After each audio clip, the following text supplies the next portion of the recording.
L'atelier était étonnamment petit et intime, semblant surpeuplé par le petit groupe qui avait suivi Paladon à l'intérieur. L'établi était couvert de pièces détachées, de morceaux d'énarques quartz et d'outils en désordre, et Magenta commenta. On dirait que Bistre n'est pas le seul à être bordélique. Le concerné ne répondit pas, son attention concentrée sur une balle entièrement rouge ornée de dorures qui reposait simplement sur l'établi. Elle était ouverte et des outils de précision et d'horlogerie étaient disposés à son côté, attestant de leur utilisation récente. Quel est donc cet objet ? On dirait juste une balle. C'est une balle unique que m'a confiée Galen il y a quelques semaines, peu avant le vote du budget de Cromlac. Le regard de Paladon s'était tourné vers Beryl et celle-ci fronça les sourcils en réaction. Qu'a-t-elle de spécial ? Elle me semble légèrement plus puissante et solide qu'une balle industrielle normale. Elle provient du site archéologique, c'est donc un artefact ancien, tout du moins c'est ce que m'a dit Galen. Mais vous l'avez remarqué aussi, n'est-ce pas ? Paladon se retourna vers Bistre d'un air entendu. Vous avez l'œil, il m'a fallu plusieurs jours pour m'en rendre compte. Qu'est-ce que vous avez vu ? Si c'est la couleur, je l'avais remarqué aussi. La qualité et l'âge du métal utilisé. Si c'est réellement un artefact de l'ancienne civilisation, alors il devrait y avoir des marques du temps, mais ce métal est presque neuf. Donc Galen vous aurait refilé une contrefaçon ? Pourtant, vous avez dit qu'elle était plus puissante qu'une balle normale, non ? Elle l'est, mais c'est une contrefaçon malgré tout. La solution à ce problème est donc, est-ce qu'elle peut bien copier ?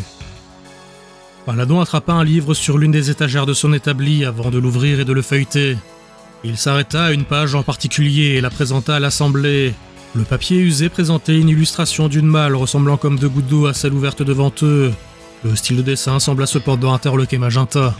« Qu'est-ce que c'est que ce livre ? Qui a dessiné cette balle ?» Paladon ferma le livre et l'observa un court instant avant de retourner son attention vers le garçon et de lui tendre l'ouvrage. Magenta put lire le nom de l'auteur sur la couverture. « C'est papa ?» Argyll était un érudit, tout comme Saphir. Ils ont produit de nombreux ouvrages académiques, dont ce recueil de légendes. Mais il n'a jamais été publié à ma connaissance. Argyll me l'avait remis pour relecture, mais il a disparu peu de temps après. Il m'a fallu du temps pour me souvenir de ce livre, et c'est la vue de ton carnet qui m'a donné le déclic. De quoi parle ce livre ? De nombreuses choses. Il compile des histoires mythologiques de Kalos et Galar et s'attelle à en analyser les correspondances et les similitudes. Ça a l'air barbant. Beryl frappa Titian d'un coup de coude dans les côtes pour le faire taire et Paladon continua. Il y a plusieurs chapitres traitant de cosmogonie, et celui traitant de cette balle parle d'hommes qui, dans leur immense orgueil, tentèrent de construire une balle capable de capturer Arceus lui-même. Arceus ? Le dieu créateur, celui à l'origine de toute chose.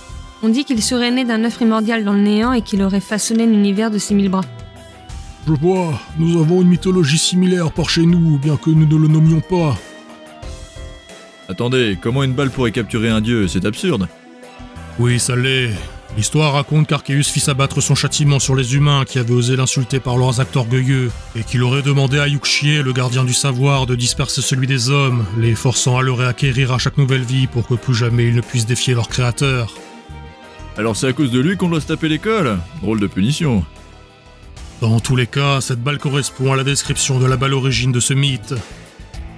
Bistre se caressa la barbe de manière pensive tout en fixant l'objet de la discussion, puis il parla à moitié pour lui-même. Est-ce qu'Orvin et Galen pourraient posséder l'original ?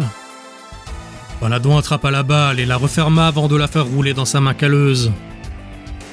Je l'ignore, mais les technologies utilisées dans cette balle ne correspondent qu'en partie à celles que nous utilisons habituellement. Je l'ai étudiée pendant des semaines, et plus j'y pense, plus il me semble que cet objet ne soit qu'une copie maladroite d'autre chose. Quelque chose de bien plus puissant.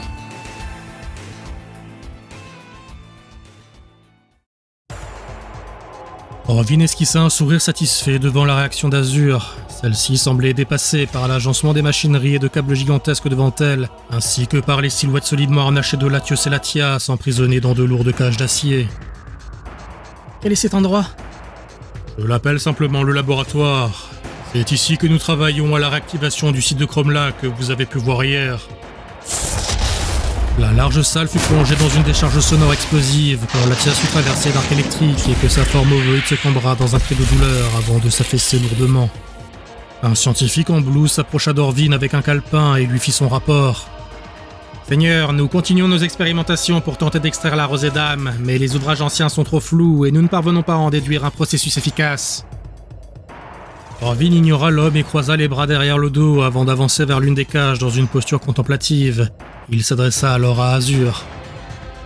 Cela fait des années que nous étudions la technologie ancienne et les propriétés de l'Enar Quartz. Nous avons développé tout cela, notre évolution a été prodigieuse et ininterrompue.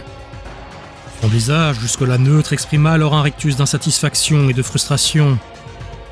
Et pourtant, alors que je suis à ça d'atteindre mon but, alors même que j'ai mis la main sur ces créatures, le destin s'acharne tout de même à m'opposer sa résistance. Qu'est-ce que vous voulez que ça me fasse ? J'ai constaté le lien que vous avez formé avec cette chose lorsqu'elle vous a regardé cette fois-là. Corvin passa sa main au travers des barreaux et caressa la police de Latia, ce qui provoqua une tension dans les muscles de la créature et une certaine forme de panique. Ces monstres sont psychiques, c'est un attribut rare et puissant, et les créatures qui en sont dotées sont souvent difficiles à dresser et à entraîner. En effet, comme ils peuvent lire nos pensées et nos émotions, ils sont souvent rétifs, voire violents envers les humains qui cherchent à les dominer. Je vois toujours pas le rapport avec moi. Vous avez survécu à votre contact psychique avec Latias, elle a partagé ses pensées avec vous sans vous tuer, et j'ai besoin de ce lien pour découvrir comment extirper la rosée d'âme de ce monstre.